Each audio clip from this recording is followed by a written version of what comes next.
আসসালামু আলাইকুম, ভালো আছেন? আলহামদুলিল্লাহ। অনেক দূর থেকে আসছি আপনার সাথে দেখা করতে, প্লাস আপনার দোকানে কেনাকাটা করতে। প্লাস 1500 টাকার উপরে কেনাকাটা করছি, প্লাস একটা হচ্ছে আপনার কাছ থেকে একটা উপহার পাইছি। বাট আমাদের ফ্রেন্ড যারা দেখতেছে তাদেরকে উদ্দেশ্যে কি বলতে চান? আপনার এখানে কি আসলে তারা কি জয়ী হবে নাকি? সবসময় মানে লাভবান হবে, কারণ আমি ওইভাবেই প্রাইসটা ফিক্স করছি, মানুষ যাতে নিতে পারে, সাশ্রয়ী মূল্য রাখছি।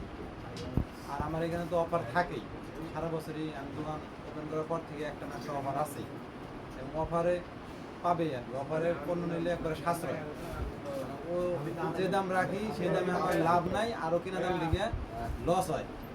লস বলতে না, আমার একটা পোষায় নেই আমি আর কি। মানুষ অনেক সাশ্রয়ী মূল্যে পাবে, আমার দোকানে আসলে মানুষ ঠকবে না, এটা আমি নিশ্চয়তা দিতে পারি। বন্ধুরা কি সবাই চলে আসিও। সবাই আসবেন ইনশাল্লাহ, দেখা হবে, চা খাবো। আল্লাহ হাফেজ। ইনশাআল্লাহ।